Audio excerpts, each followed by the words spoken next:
नमस्कार दोस्तों, ब्लडी सत्य के आज के इस अजीब व गरीब एपिसोड में मैं आप सभी लोगों के सामने एक ऐसे साइको सीरियल किलर की सच्ची घटना की सच्ची कहानी लेकर आ गया हूं जिसका सर 180 साल से अब तक प्रिजर्व करके रखा गया है। लोगों को डराने के लिए हूबहू उसी हालात में उसे मेंटेन करके रखा गया है।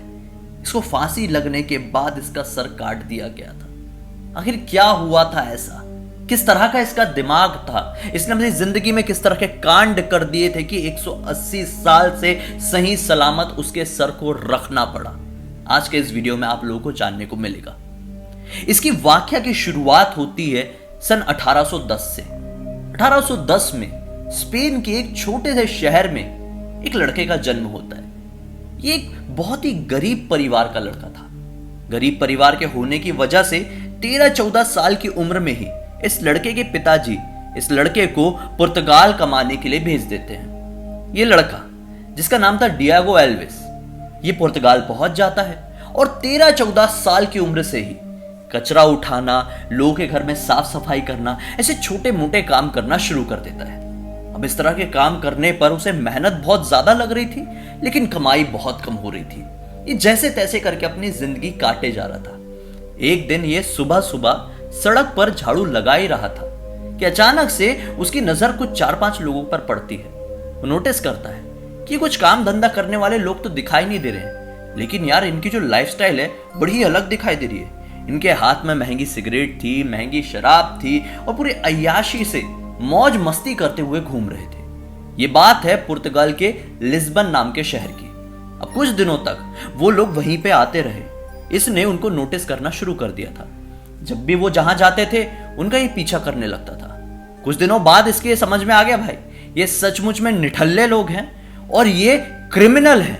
लोगों के साथ लूटपाट करते हैं और उनके पैसों से बड़े आराम से जीते हैं। इससे उनको मेहनत भी नहीं लगती। अब उनकी ये लाइफस्टाइल देखकर ये लड़का डियागो बहुत ज्यादा इंप्रेस होता है। वो सोचता है कि मैं क्या इतनी मेहनत कर रहा हूं सड़क में, मैं भी कुछ ऐसा ही करता हूं तो मैं भी दिन दुगनी रात चौगनी तरक्की करने लगूंगा। सोचिए, उसका दिमाग समझने की कोशिश कीजिए। अब कुछ ही दिन बाद वो उनसे दोस्ती का हाथ आगे बढ़ाता है और धीरे धीरे करके उनकी गैंग में शामिल हो जाता है। वो सब चीज सीखता है कि ये लोग किस तरह से लोगों को बेवकूफ बनाते हैं, लोगों को चोट पहुंचाते हैं और उनको लूट लेते हैं। कुछ दिनों बाद सब कुछ सीखने के बाद वो उनका साथ छोड़ देता है और साथ छोड़कर वो अपनी एक ऐसी जगह को अड्डा बना लेता है जो जगह बहुत ही ज्यादा डिफरेंट थी। पूरे शहर में एक ऐसा पुल था, एकमात्र ऐसा पुल था जिसकी हाइट बहुत ज्यादा थी, 200 फीट से भी ज्यादा। मतलब अगर आप बोले ना तो जो कुतुब मीनार है उससे थोड़ी ही कम रही होगी। इसकी जो लंबाई थी ये लगभग 1 किलोमीटर की थी। डियागो इस पुल को अपना घर बना लेता है। वो वहां पर रहने लगता है। कुछ दिनों तक वो पुल को नोटिस करता है कि यहां पर किस तरह के लोग आते जाते रहते हैं, क्योंकि उसकी सोच बहुत ही घटिया लेवल पर जाने वाली थी। वो नोटिस करता है कि इस पुल का सबसे ज्यादा उपयोग किसान करते हैं, जो दूर दराज के गांव से इसी पुल की मदद से लिस्बन में आते हैं, अपनी सब्जियां अपने फल बेचते हैं और रात के समय लौटते हैं। उसने एक और चीज नोटिस किया कि ये जो किसान हैं ये झुंड में ही आ रहे थे और झुंड में ही जा रहे थे। कभी कभी कोई किसान जिनकी सब्जियां और फल बिकने में रात हो जाती थी वही लोग अकेले आते थे। बस 4-5 दिन तक नोटिस करने के बाद इसने ऐसे लोगों को शिकार बनाना शुरू कर दिया जो किसान अकेले लौट रहे थे। वो उनके साथ ज्यादा कुछ हाथापाई नहीं करता था, उनको चाकू दिखा के डराता था और उनकी सारी दिन भर की कमाई छीन लेता था और फिर जाता था आगे और वापस आके धक्का मार के उनको सीधे नीचे गिरा देता था। नीचे गिरने की वजह से उनकी ऑन द स्पॉट डेथ हो जाती थी। ऐसा करते करते उसने काफी सारे किसानों को अपना शिकार बना लिया। 20-30 संख्या ये पहुंच चुकी थी। जो रोज आना जाना कर रहे थे उन लोगों ने नोटिस करना शुरू कर दिया कि जो हमारे कुछ साथी थे वो गायब कैसे हो गए हैं। लिस्बन गए तो थे लेकिन लौट कर क्यों नहीं आए। कुछ दिनों तक किसानों ने ये सोचा कि शायद वो लोग लिस्बन में रुक गए होंगे, वहीं पर अपना घर बनाने की सोच रहे होंगे। लेकिन बहुत दिनों तक जब वापस से उनको वो लोग दिखाई नहीं दिए तो वो लोग थोड़ी चिंता करने लगे। उन लोगों ने सोचे कि शायद ये लोग दूर ही चले गए होंगे। लेकिन कुछ दिनों बाद इन लोगों ने नोटिस किए कि और 10-15 लोग इस तरह से गायब हो गए। लिस्बन जाते तो थे लेकिन लौट कर नहीं आ रहे थे। इनके मन में थोड़ी सी एक चिंता सताने लगी। इन लोगों ने सोचा कि पुलिस से जाके बात करते हैं। पुलिस के पास ये लोग गए तो पुलिस बोलती है कि ये खुदकुशी का मैटर हो सकता है। दरअसल उस टाइम पे आज के टाइम के जैसे किसान लोग जो थे वो खुदकुशी कर लेते थे। पुलिस वालों ने इन किसानों की बात को इग्नोर कर दिया और बोला कि ये नहीं, ये खुदकुशी ही होगी। पुलिस वाले अब एक दिन किसी चीज की तहकीकात कर रहे थे। तहकीकात करते करते ये लोग उस पुल के नीचे पहुंचे। उस पुल के नीचे 20-30 लोगों की लाश मिली। जब और तहकीकात हुई तो पता चला कि ये वही लाशें हैं जिनकी कंप्लेंट लेकर कुछ दिनों पहले दूर दराज से किसान आए हुए थे। अब पुलिस के दिमाग की थोड़ी सी बत्ती जली। लेकिन यहां पर बदकिस्मती की बात देख लो, डियागो की किस्मत वाली बात देख लो। वो जो किसान जिनकी ये जो बॉडीज मिली थी ना, उनके शरीर में एक भी हाथापाई के निशान थे ही नहीं, क्योंकि उसने डायरेक्ट धक्का दे दिया था उनको। इससे पुलिस वाले और डिटेल में समझ गए कि नहीं यार, ये तो खुदकुशी का ही बेटर है। अब ऐसे करते करते कुछ दिन और बीते। अब कुछ दिन बाद और 10-15 किसान लापता हो गए। अब ये किसान लोग वो लापता लोगों की फैमिली के साथ वापस से पुलिस वालों के पास गए और बोले कि सर आप तहकीकात तो कीजिए, ये मैटर कुछ और है, खुदकुशी का नहीं हो सकता। क्योंकि इस बार जो 10-15 लोग लापता हुए हैं वो लोग समृद्ध किसान थे, किसी तरह कोई डिप्रेशन नहीं, अच्छे खासे पैसे वाले लोग थे। वो लोग भाई किस गम में खुदकुशी करें। पुलिस वालों ने सोचा कि चलो तहकीकात करते हैं।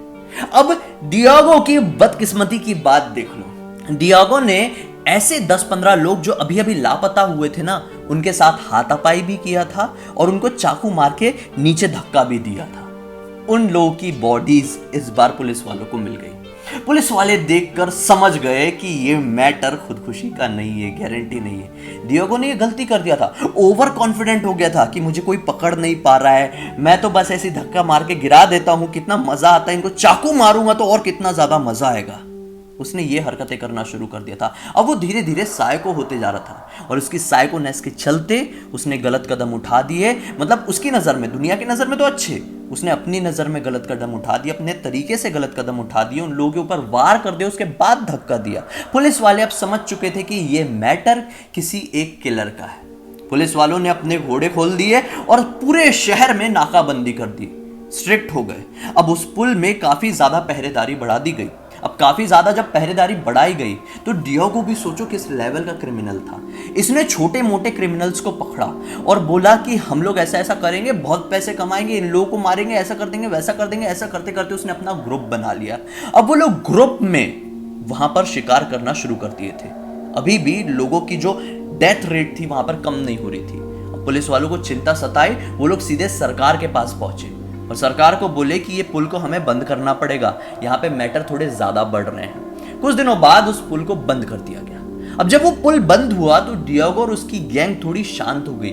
सोचे कि अब पुलिस वाले थोड़े ज्यादा स्ट्रिक्ट हो रहे हैं, हमारे बारे में शक ना हो जाए, इसलिए थोड़े दिन के लिए शांत हो जाओ। आने वाले 3 साल तक ये पुल बंद रहा और इन 3 सालों में डियागो को जो क्राइम रेट था वो भी कम हो गया, मानो कि ये अंडरग्राउंड हो गया था। फिर 3 साल बाद वापस से पुल को खोल दिया गया। जैसे ही पुल खुला तो डियागो और ज्यादा एक्साइटेड हो गया। वो वापस से उस पुल पर पहुंचा।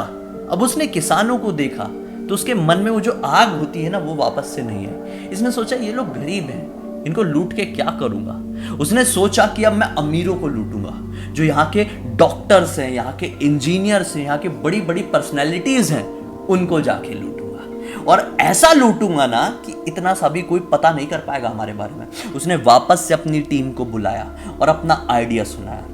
अब वो रईस लोगों के घर पर जाता था और वहां पर लूटा मारी करता था और जितने भी लोग होते थे सबको खत्म कर देता था। ऐसे करते करते करते करे पूरे पुर्तगाल में यह बात फैल गई कि ना जाने ये क्राइम हो कैसे रहे हैं। कोई समझ ही नहीं पा रहा था, सुराग ही नहीं मिल रहा था, क्योंकि कोई जिंदा ही नहीं बच पा रहा था। अब एक दिन ये अपनी जिंदगी की सबसे बड़ी गलती कर देता है। एक डॉक्टर था जो कि पूरे पुर्तगाल में बहुत ज्यादा फेमस था, बहुत बड़ा डॉक्टर था। ये अपनी पत्नी और 2 बच्चों के साथ अपने घर में रहा करता था। ये जो डियागो था ये सोचता है कि अब मैं उस डॉक्टर को लूटूंगा और करोड़पति बन जाऊंगा। ये बस उसको लूटने के चक्कर में उसके घर में एंट्री मारता है और घर पर सारे मौजूद लोगों को खत्म कर देता है। अच्छे खासे पैसे लूटता है और वहां से निकलता है। अब हुआ क्या, ये डॉक्टर बहुत फेमस था, इसको सब लोग जानते थे। किसी काम से एक पड़ोसी उस डॉक्टर के घर पहुंचा और देखा कि ये क्या हो चुका है घर पे। उसने तुरंत पुलिस वालों को फोन लगाया और सारी बात बता दी। अब पुलिस वाले ऑन द स्पॉट पर तुरंत पहुंच गए। अभी तक जो पुलिस वाले पहुंच रहे थे क्राइम सीन पे ना, लेट हो जा रहे थे, क्योंकि अब तक ये जिन लोगों को मार रहा था इतने फेमस लोग नहीं थे, रईस लोग थे, फेमस नहीं थे। इस बार इसने रईस प्लस फेमस को मारा, इसलिए पुलिस वाले जल्दी वहां पर पहुंच गए। और जैसे ही पहुंचे देखे, बोले नाकाबंदी करो पूरे पूरे ये शहर में, लिस्बन शहर में नाकाबंदी कर दी गई। अब क्या कर पाते, उन लोगों ने दूसरे रास्ते से निकलने की कोशिश की, लेकिन पुलिस वालों ने फाइनली उनको धर दबोचा। जब दबोच लिए, पुलिस स्टेशन ले गए, 4 डंडे मारे ना, तो इनके गैंग के जितने भी लोग थे सारे लोगों ने एक एक बात उगल दी।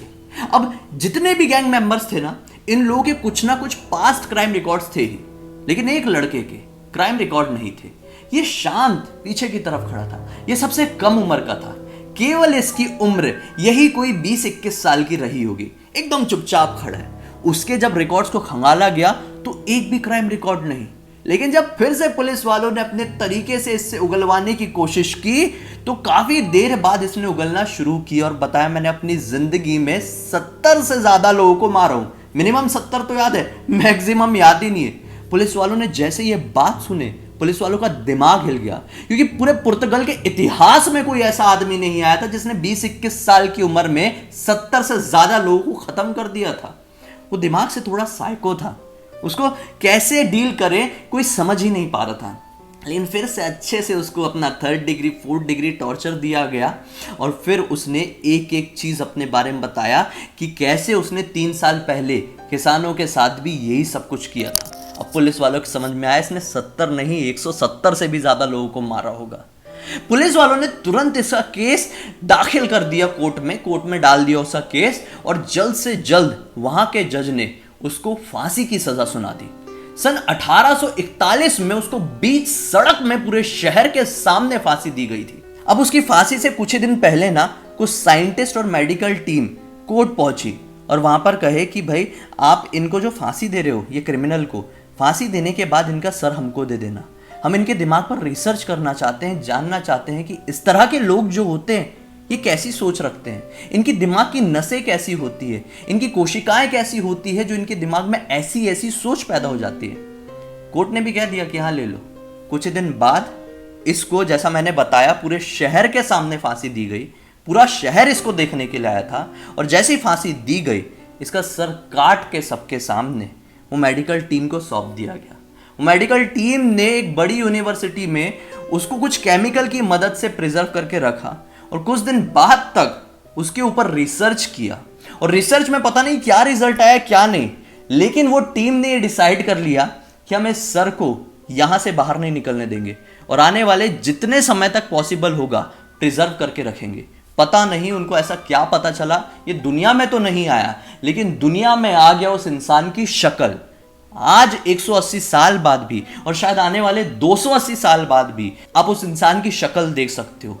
शक्ल देखने से ये उतना ज़्यादा डरावना नहीं लगता है, लेकिन ज़रा सोच के देखो इस तरह के लोगों की जो बुद्धि है वो किस तरह से काम करती होगी यार। मेरे तो समझ में ही नहीं आता कि ये क्रिमिनल लोग सोचते कैसा होंगे। खैर दोस्तों, ये था अजीब और गरीब डिएगो एल्विस की सच्ची घटना का सच्चा विवरण। आपको कैसा लगा? अच्छा लगा है तो इस वीडियो को लाइक जरूर कर देना। चैनल को सब्सक्राइब करके बेल आइकन को दबा के ऑल के ऑप्शन में क्लिक करना, क्योंकि इसी तरह के हैरान कर देने वाले खौफनाक वीडियोस आप लोगों के सामने रेगुलरली लेके आता रहता हूं। इंस्टा के लिंक इस वीडियो के डिस्क्रिप्शन बॉक्स में मिल जाएगी, क्लिक करके डायरेक्टली वहां पर पहुंच जाना। चलिए कल फिर से मिलते हैं, तब तक के लिए बहुत बहुत धन्यवाद। आपका दिन शुभ हो।